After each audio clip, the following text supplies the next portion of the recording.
একটিও নগর নেই। এখনো খাওয়ার পানীয় জলের ব্যবস্থা নেই, এখনো বিদ্যুতের ব্যবস্থা নেই। ঠিক সেই তদ্রূপ আমাদের সমতল এলাকার, বিশেষ করে আমাদের এসসি সম্প্রদায়, মাইনরিটি সম্প্রদায়ের মধ্যেও কিন্তু আজকেও পর্যন্ত বঞ্চনা, নিপীড়ন সেটা চলছে।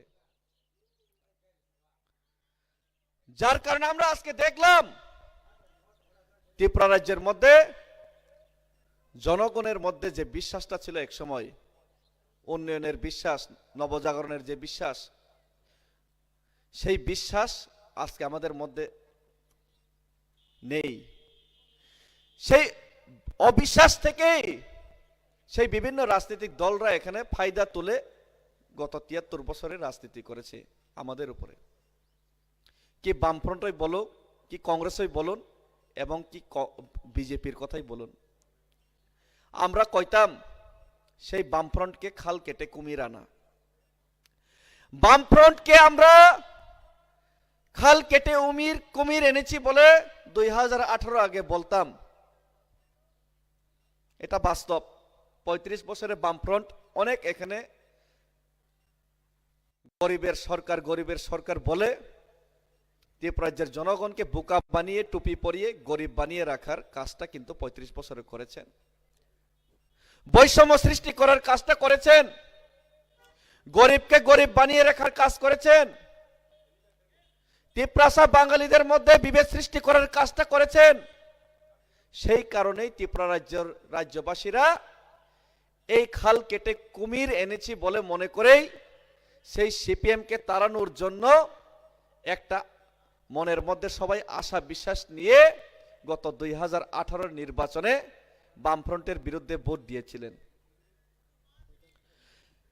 কিন্তু যেই ত্রিপুরালেনের কথা বলে ত্রিপ্রাসাদের সেন্টিমেন্টকে কাজে লাগিয়ে আইপিএফটি রাজনীতি করেছিল, যেই বিজেপিরা ত্রিপুরা রাজ্যের মধ্যে আচ্ছে দিনের স্বপ্ন দেখিয়েছিল, যেই ত্রিপুরা রাজ্যের মধ্যে এক ত্রিপুরা শ্রেষ্ঠ ত্রিপুরা গড়ার কথা বলেছিল, যেই বিজেপিরা ত্রিপুরা রাজ্যের মধ্যে, ভারতবর্ষের মধ্যে পেট্রোলের দাম কমানোর কথা বলেছিল, ডিজেলের দাম কমানোর কথা বলেছিল, গ্যাস সিলিন্ডারের দাম কমানোর কথা বলেছিল, কালো টাকার ফিরিয়ে আনার কথা বলেছিল, অ্যাকাউন্টে 15 লাখ টাকার কথা বলেছিল, 10,323 আবার চাকরি ফিরিয়ে দেওয়ার কথা বলেছিল, মিস কল দিলে চাকরি দেওয়ার কথা বলেছিল, প্রত্যেক বছর 50,000 চাকরি দেওয়ার ওয়াদা করেছিল।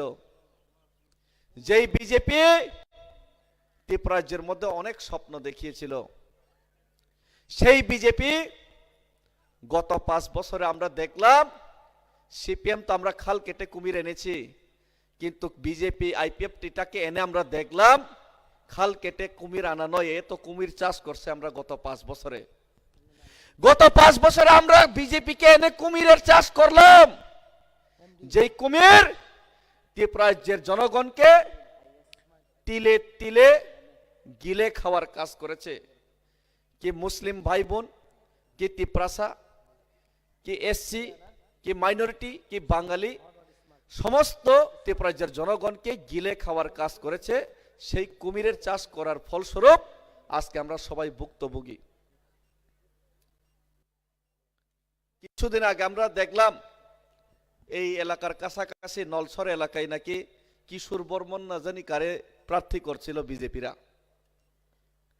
কিশোর বর্মনকে প্রার্থী করে ওনাকে নমিনেশন দেওয়ার দিনে দেখলাম, একটা ভিডিওতে দেখলাম নমিনেশন দিচ্ছে মাত্র, ভোট এখনো পাইনি, এমএলএ বিধায়ক মন্ত্রী এখনো হয়নি। এর আগেই উনি নমিনেশন দেওয়ার দিনেই সরাসরি সোশ্যাল মিডিয়ার সামনেই জনগণের উদ্দেশ্যে উনি কি বললেন, উনি একটা বাক্য উচ্চারণ করলেন, পিডের চামড়া তুল্লালামু সর হেনতে। কিশোর বর্মন কইল পিডের চামড়া তুল্লালামু সর হেনতে, বিধায়ক হইল না, ভোটই পাইল না, পিঠের চামড়া তুল্লা নেওয়ার কথা কয় এই কিশোর বনমনরাই বিজেপিরা। গত 5 বছরের মধ্যে বিজেপি আমরার পিঠের চামড়া যে তুললো সেটা দিয়ে ওনাদের এখনো হজম হয় নাই, আরো পিঠের চামড়া তুলতে চাই। কিন্তু দয়া করবেন বিজেপির বন্ধুগণ, বিজেপির নেতাগণ, বিজেপির দালালগণ, জনগণের পিঠের চামড়া আপনারা 5 বছরে তুলতে তুলতে আমাদের জনগণের পিঠ, ত্রিপুরাজ্যের রাজ্যবাসীর পিঠ, বক্সনগর এলাকার জনগণের পিঠ অলরেডি বস্তা হয়ে গেছে।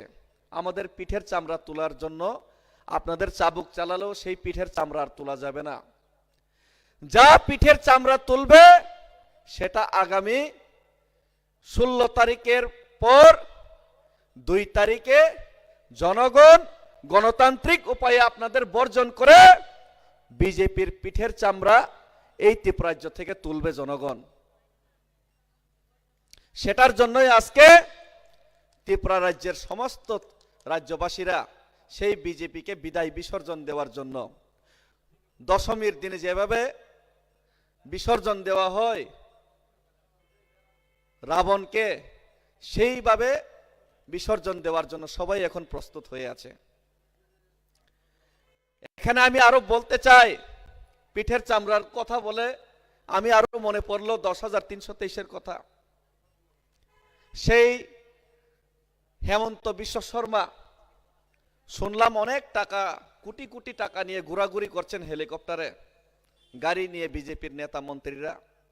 আসামের মুখ্যমন্ত্রী হেমন্ত বিশ্ব শর্মা যে মুখ্যমন্ত্রী হওয়ার পর আসামের জনজাতি ভূমিপুত্রদের উপর বুলডোজার চালিয়েছিল, যে আসামের হেমন্ত বিশ্ব শর্মা আসামের আমাদের মুসলিম ভাইদের বাড়িতে বাড়ি ঘরে ভাঙচুর করেছিল, সেই হেমন্ত বিশ্ব শর্মা 2018-র আগে ত্রিপুরাজ্যে সরাসরি মিডিয়াতে বলেছিল 10,323-এর উদ্দেশ্যে, सालाना घुमा घुमा के मत पूछो, ये 10,323 को नौकरी मिलेगा ही मिलेगा। अगर हम इसको नौकरी नहीं देगा तो बाद में हम लोग को घुमा घुमा के मत पूछो, अभी रिकॉर्डिंग कर लो।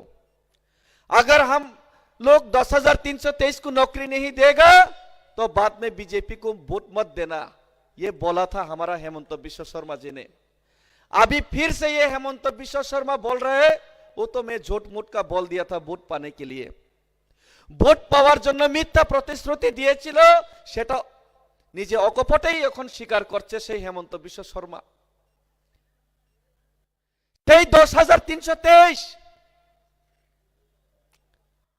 আজকে চাকরি ফিরে পাওয়ার আশায় ভারতীয় জনতা পার্টি সরকারকে ত্রিপুরাজ্যে প্রতিষ্ঠিত করার জন্য ওনারা সবাই 2018 সময় বিপুল পরিমাণে ভোট দিয়েছিলেন। সেই আমাদের ত্রিপুরাজ্যের যুবকরা মিস কল দিলে চাকরি, বছরে 50,000 রোজগার পাওয়ার আশায় বিপুল পরিমাণে ভোট দিয়েছিল এই বিজেপিকে। কিন্তু আমরা আজকে কি দেখলাম, বিজেপি আইপিএফটি সরকার প্রতিষ্ঠিত হওয়ার পর ত্রিপুরা রাজ্যের মধ্যে রতনলাল নাথ উনি শিক্ষামন্ত্রী হওয়ার পর আমরা দেখলাম রতনলাল নাথের বাড়ির সামনে যে 10,323-কে ধোঁকা দিয়ে রাজনীতি করেছিল বিজেপিরা, সেই 10,323 নিজের ন্যায় বিচারের জন্য, সুবিচারের জন্য গত 5টা বছর অনশন করতে হয়েছে। রতনলাল নাথের বাড়ির সামনে ধর্ণা দিতে হয়েছে। রতন বাবুর বাড়ির সামনে যখন ধর্ণা দেয়, সেই সময় কি করলেন ওনারা, আমাদের 10,323 ভাই বোনেদের উপর টিএসআর পুলিশ দিয়ে পিঠের চামড়া তুলে নেওয়ার কাজ করেছিলেন। এসটিজিটি, জেআরবিটি চাকরি প্রাপকরা যখন চাকরি ন্যায্য মতে পায় নাই, যখন রতন বাবুর বাড়ির সামনে গিয়ে আন্দোলন করে ন্যায্য চাকরি পাওয়ার জন্য, তখন তাদের উপর পুলিশ লেলিয়ে দেওয়ার কাজ করলো এই বিজেপি এবং এই রতন বাবুর হাইনা বাহিনী। যার কারণে আমি আজকে বলতে চাই 10,323 উপর প্রতারণা, আমাদের যুবকদের উপর প্রতারণা, সেই প্রতারণার জবাব আগামী 16 তারিখে আমাদের এই বক্সনগরবাসীকে সমস্ত ত্রিপুরা রাজ্যের রাজ্যবাসীর সাথে এক হয়ে সেই জবাব আনারস মার্কায় ভোট দিয়ে আমাদের এখানে মনোনীত প্রার্থী যুব আইকন বক্সনগর এলাকার আমাদের আবু খায়ের মিয়াকে বিপুল পরিমাণে ভোট দিয়ে আপনারা সেটার যোগ্য জবাব দেবেন এবং 2 তারিখে এই বক্সনগর এলাকাতে একটা ইতিহাস তৈরি করবে। এবং আমি আরো আশা করি 10,323রা তো ভোট দিতই না, আগামী 16 তারিখে আমি মনে করি 10,323-এর 14 গোষ্ঠীও আগামী 16 তারিখে ভোট দিত না আর বিজেপিরে। সুতরাং বিজেপিরা প্রস্তুত হয়ে যান। কিছুদিন আগে শুনলাম অনেক বিজেপি নেতারা নাকি বাংলাদেশের ভিসা ফ্লাইট টিকিট অলরেডি বানায় রাখছে।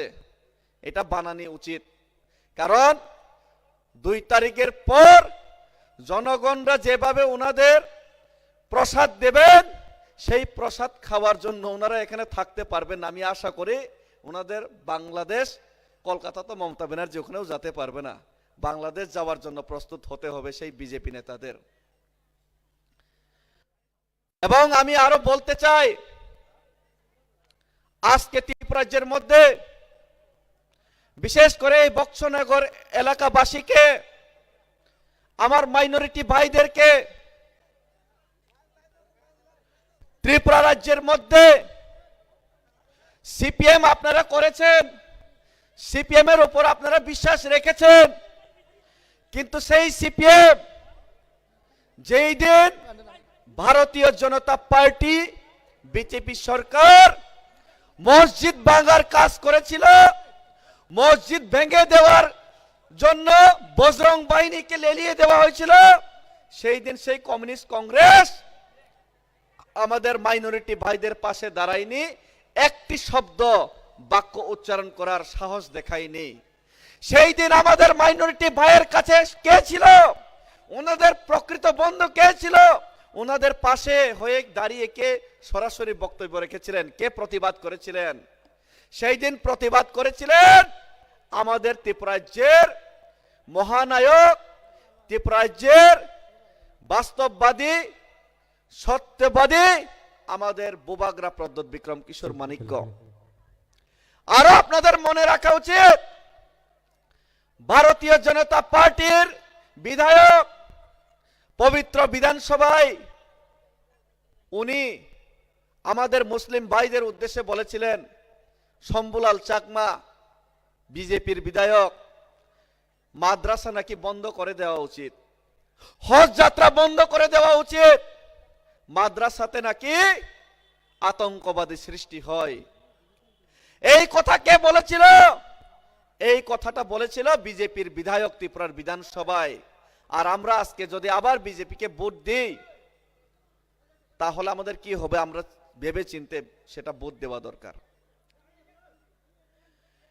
এই বিজেপির বিধায়ক যে সময় মাদ্রাসাতে উগ্রবাদী সৃষ্টি হয় বলে বিধানসভাতে বক্তব্য রেখেছিলেন, তখন মানিক বাবুরা কোথায় ছিল, তখন শহীদ বাবুরা কোথায় ছিল? তখন এই বামফ্রন্টের 15-16 জন বিধায়ককে তো একজনকেও প্রতিবাদ করতে দেখিনি। তখন একমাত্র প্রতিবাদ করেছিল মহারাজা প্রদ্যোৎ বিক্রম কিশোর মানিক্য, এবং বারবার প্রতিবাদ করবে তিপ্রামথা, কারণ তিপ্রামথা লোকালের সেন্টিমেন্ট বুঝে, লোকালের জনগণের ইতিহাস বুঝে, লোকালের জনগণের সমস্যা বুঝে, এবং এই লোকাল পার্টি এই ত্রিপুরা রাজ্যের মধ্যে যে বুবাগ্রার নেতৃত্বে আজকে আমরা করছি, সেই পার্টিকে আমরা আজকে সুযোগ দেওয়া দরকার। কারণ ত্রিপুরা রাজ্যের মধ্যে দিল্লির ইশারায় কংগ্রেস করেছি, সিপিএম করেছি, বিজেপিও আজকে 5 বছর দেখলাম, কিন্তু দিল্লির ইশারায় যে সমস্ত রাজনৈতিক দলগুলি আমরা ত্রিপুরা এর মধ্যে এনেছি, সেই সমস্ত দিল্লির ইশারার রাজনৈতিক দলগুলি দিল্লির নেতাদের সেন্টিমেন্ট বুঝে এই ত্রিপুরা রাজ্যের যারা নেতা রয়েছে, সেই নেতাগুলিকে কলা গাছ বানানোর জন্য, সেই নেতাগুলিকে পেট ফোলানোর জন্য, সেই নেতাগুলিকে নেতাদের বাড়িঘর 2 তলা 3 তলা 4 তলা বিল্ডিং করার জন্য, সেই নেতাগুলিকে ফ্ল্যাট কেনার জন্য, বড় গাড়ি কেনার জন্য শুধুমাত্র চিন্তা ভাবনা করে। এবং ত্রিপুরাজ্যের জনগণের যে অধিকার, জনগণের যে মৌলিক অধিকার, জনগণের মধ্যে যে সৌভ্রাতৃত্ব, জনগণের যে সমস্ত পাওনা, সেই পাওনাকে ছিনিয়ে নিয়ে রাজনীতি করার কাজটা করেছেন। সেই কারণেই আজকে আমরা বারবার বলতে চাই, অনেক হয়েছে সিপিএম, কংগ্রেস, বিজেপি, অনেক হয়েছে বাইরে থেকে নেতা এনে এনে আমরা বড় বানিয়ে আমাদের নিজেদের মধ্যে লড়াই করার কাজ করেছি।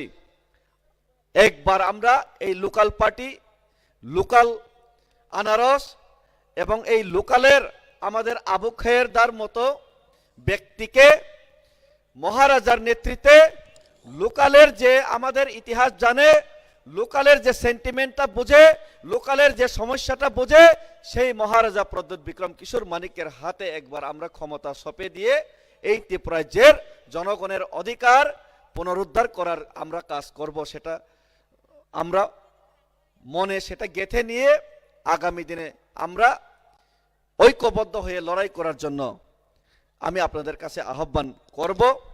এবং আমি আবারও এটাই বলবো, মহারাজা প্রদ্যোৎ বিক্রম কিশোর মানিক্য আর কিছু গুণের মধ্যেই এখানে এসে উপস্থিত হবেন।